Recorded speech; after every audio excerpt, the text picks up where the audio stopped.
สวัสดีค่ะวันนี้นะคะเราก็จะมารีวิว Slime Collection กันนะคะเรามีทั้งหมด7กล่องนะคะ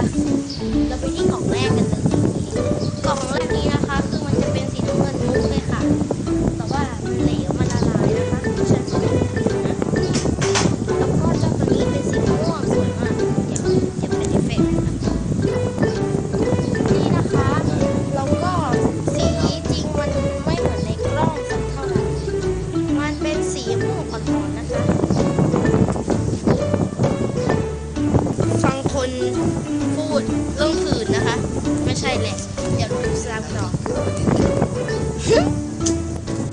โอเคค่ะสีม่วงนี่นะคะจะเป็นสีสไตล์มารินเลยนะแต่มันยังมีฟองนะคะก็ถ้ามีเสียงผู้ใหญ่พูดกันก็ไม่ต้องสนใจอะไรมากก็คือมันเป็นเสียงผู้ใหญ่สีสวยเสียงไม่ค่อยได้ยินตรงนี้มันยุบอะ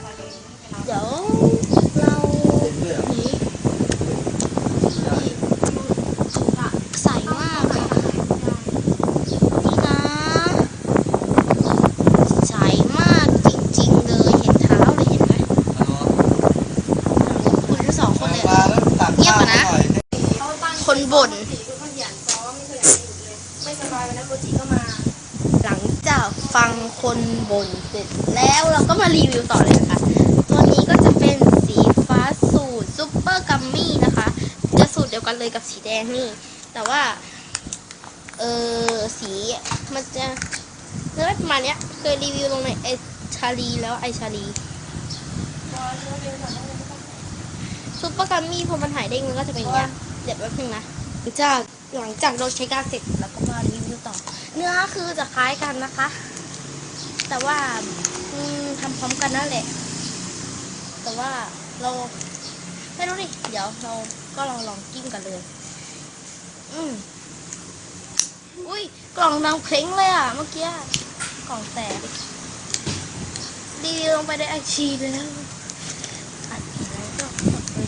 ต่อมานะคะก็จะเป็นสีชมพูสดใสสีในกล้องมันช่างแปลกเดี๋ยวเปลี่ยนเอฟนี่นะสีจริงของมันจะม่วงเบลมุ้งมิ้งฟูรุงทาริงกระกุงกริ้งมากเลยค่ะเดี๋ยวเราไปดูเนื้อกันเลยอันนี้คือเป็นเอฟเฟกต์แบบออริจินัลนะคะเนื้อจะโอ้ยกระปรุกแตกเอาอันนี้เป็นกลิ่นบลูเบอร์รี่หอมมากๆเลยอันนี้มันไม่ค่อยได้ยินเสียงจิ้มเดี๋ยวมาจิ้มตรงนี้โอเคมันจิ้มลำบากนิดนึงเพราะบัวไม่ได้ตั้งกล้องนะคะไม่ได้ใช้ตั้งกล้องนะโอเคค่ะตัวต่อมานะคะก็จะเป็นสีฟ้าที่จะเป็นสูตรน้ำยาเดียวกันกับสีใสสีม่วงกับสีใสอันนี้เลยนะคะแต่ว่าเอามาทำเป็นสีขุ่นนะคะใช้กาวขุ่นอันนี้อากาศมันร้อนนะคะมันก็เลย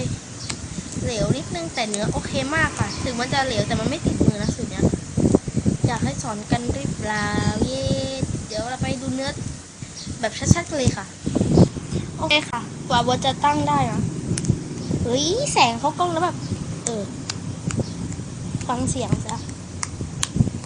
มันไม่ติดมือนะบอกเลยมันไม่ติดมือเฮ้ยติดที่นอน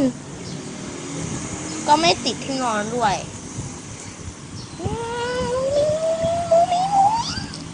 เสียงอะไรอ่ะ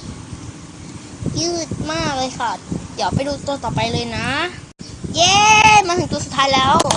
นี่นะใส่แต่ยังไม่ใส่ปริ้งนะคะถ้าใส่ปริ้งแล้วทุกคนจะแบบอลังการมากไม่มีส่วนผสมของบอแดกค่ะเป็นสูตรที่ขายอยู่ในร้านนะคะเป็นสูตรที่ไม่คิดนะเมาเยอะมากคลิปนี้เดี๋ยวไปรีวิวจิ้มให้เห็นชัดๆเลยเย่ลาลาลาลาลา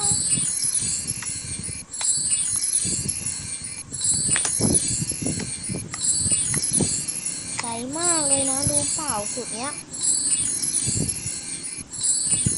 วันนี้ก็ลาไปก่อนนะคะอย่าลืมกดไลค์กดแชร์กด Subscribe บ๊ายบาย